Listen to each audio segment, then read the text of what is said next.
क्या है सिंधु जल विवाद, क्या है इंडस वाटर डिस्प्यूट, क्या है पाकिस्तान और इंडिया के मध्य 75 सालों का ये विवाद। पाकिस्तान का पार्टीशन विभाजन हुआ तो उस समय पाकिस्तान की फितरत है कि वो कभी आदेशों को मानता नहीं और हमेशा अंतर्राष्ट्रीय नियमों का उल्लंघन करते हुए आया। भारत और पाकिस्तान के मध्य इंडस रिवर सिस्टम यानी कि सिंधु नदी व्यवस्था इन 6 की 6 रिवर्स को लेकर हमेशा बंटवारे को लेकर दिक्कत रहा करती थी। इतिहास को समझने से पहले हमें भूगोल को समझना होगा।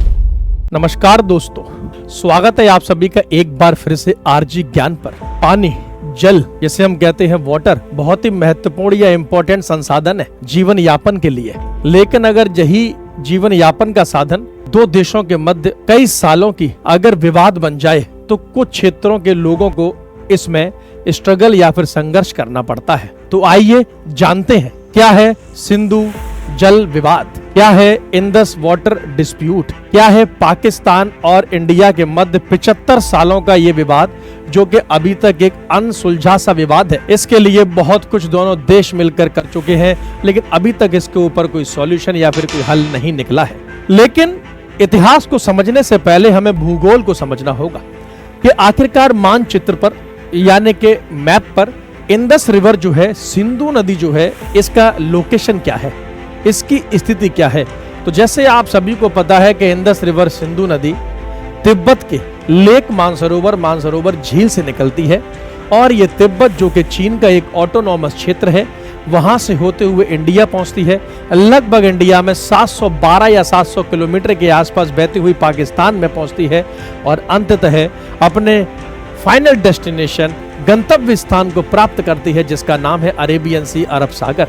यानी कि जब कोई नदी किसी सागर या महासागर में जाकर पानी छोड़ती है तो जहां पर वो सागर में जाके मिल रही होती है उस स्थान को हम माउथ या मुहाना कहते हैं। इंडस रिवर सिस्टम में यानी कि अगर सिर्फ और सिर्फ अकेली नदी हम सिर्फ सिंधु की बात करें तो वो सिर्फ सिंधु या इंडस है, लेकिन जब उसकी सहायक नदियों को, उसकी ट्रिब्यूटरीज को जब उसके साथ जोड़ दिया जाता है तो उसे इंडस रिवर सिस्टम या फिर सिंधु नदी व्यवस्था कहते हैं। इंडस रिवर सिस्टम में कुल मिलाकर 6 रिवर्स या 6 नदियां आती हैं जो मुख्यतः मानी जाती हैं, जिसमें झेलम, चेनाब, रावी, ब्यास, सतलुज। अगर हम झेलम की बात करें तो झेलम नदी जम्मू के क्षेत्र वेरीनाग से निकलती है। चेनाब की अगर हम बात करें तो चेनाब जो नदी है वो हिमाचल प्रदेश के बारालाचाला पास या बारालाचाला दर्रे से निकलती है। रावी और ब्यास नदी दोनों मिलकर एक ही स्थान यानी कि रोहतांग पास या रोहतांग के दर्रे से निकलती है। और सतलुज रिवर या सतलुज नदी तिब्बत के रकास लेक या रकास झील से निकलती है। तो जैसे ये नदियों का निकलना शुरू हुआ तो इनके बारे में कहावत है कि विवाद हम इंसानों ने उत्पन्न किए हैं,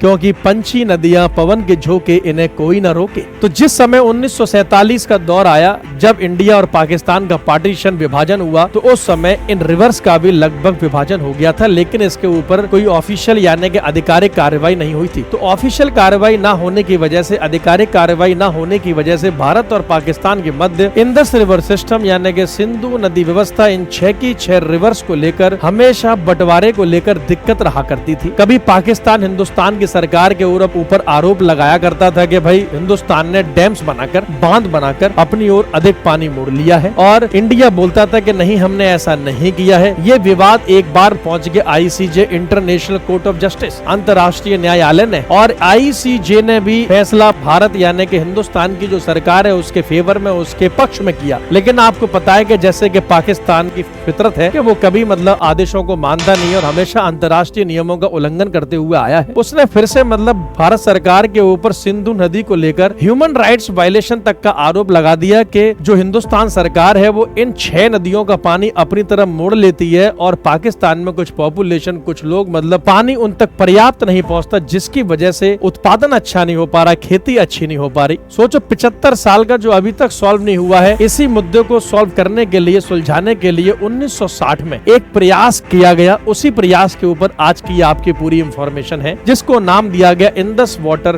ट्रीटी, सिंधु जल समझौता 1960 यानी कि 1960। ये जो समझौता जो हुआ, इसमें इंडिया की ओर से यानी कि भारत की ओर से उस समय के माननीय प्रधानमंत्री पंडित जवाहरलाल नेहरू के द्वारा हस्ताक्षर किए गए और पाकिस्तान के राष्ट्रपति माननीय आयूब खान जी के द्वारा इसके ऊपर हस्ताक्षर किए गए। इस समझौते के तहत इन 6 नदियों को 2 भागों में विभाजित कर दिया गया। एक तो मैं आपको याद करने की बहुत सिंपल सी ट्रिक बताता हूँ, आप ऐसे याद कर सकते हैं कि CJI चेनाब, झेलम और इंदस, इन 3 नदियों का पानी का मैक्सिमम पार्ट यानी कि अधिकतम भाग पाकिस्तान को सौंप दिया गया। बोल दिया गया कि CJI वाली जो नदियां हैं, चेनाब, झेलम और जो इंदस हैं, इनका 80% पानी का इस्तेमाल पाकिस्तान करेगा और बाकी का शेष 20% भारत करेगा। बाकी की जो 3 रिवर, जो 3 नदियां हैं, RBS, आप RBS को ऐसे याद कर सकते हैं कि राजगुरु जी, सुखदेव जी, भगत सिंह जी, यानी कि रावी, ब्यास और सतलुज, इन 3 नदियों का पानी का इस्तेमाल हिंदुस्तान करेगा 80% और बाकी का 20% वो मोड़ देगा या फिर छोड़ देगा पाकिस्तान के लिए। इस प्रकार से इनको सॉल्व करने के लिए आयोजन किया गया। विश्व में पहली बार, अभी तक के इतिहास में आखिरी बार, कोई अंतर्राष्ट्रीय संगठन किसी वाटर ट्रीटी में सिग्नेचरी बना यानी कि हस्ताक्षर बना और थर्ड पार्टी के तौर पर गवाह या फिर बना विटनेस, जिसका नाम था वर्ल्ड बैंक या फिर विश्व बैंक। तो हम कह सकते हैं कि इंदस वाटर ट्रीटी, सिंधु जल समझौता जो 1960 में हुआ, उसमें पाकिस्तान की सरकार, हिंदुस्तान की सरकार और वर्ल्ड बैंक यानी कि विश्व बैंक के हस्ताक्षर हुए हैं। लेकिन अभी तक ये मैटर पूरी तरीके से अनसुलझा है। हालांकि हम लोग और पाकिस्तान पानी का इस्तेमाल करते हैं, लेकिन फिर भी पाकिस्तान समय समय पर हमारे ऊपर आरोप लगाता रहता है, क्योंकि पंछी, नदियां, पवन के झोंके इन्हें कोई न रोके। पानी रोकने का प्रयास कोई कितना भी करे, कोई रोक नहीं सकता, क्योंकि भारत सरकार की इसमें बिल्कुल गलती नहीं है। अगर भारत सरकार को ये अच्छे से पता है कि अगर हद से ज्यादा पानी मोड़ा तो इकोलॉजिकल डिस्टरबेंस हो जाएगा और जिसकी वजह से लोकल पॉपुलेशन को बहुत नुकसान हो सकता है।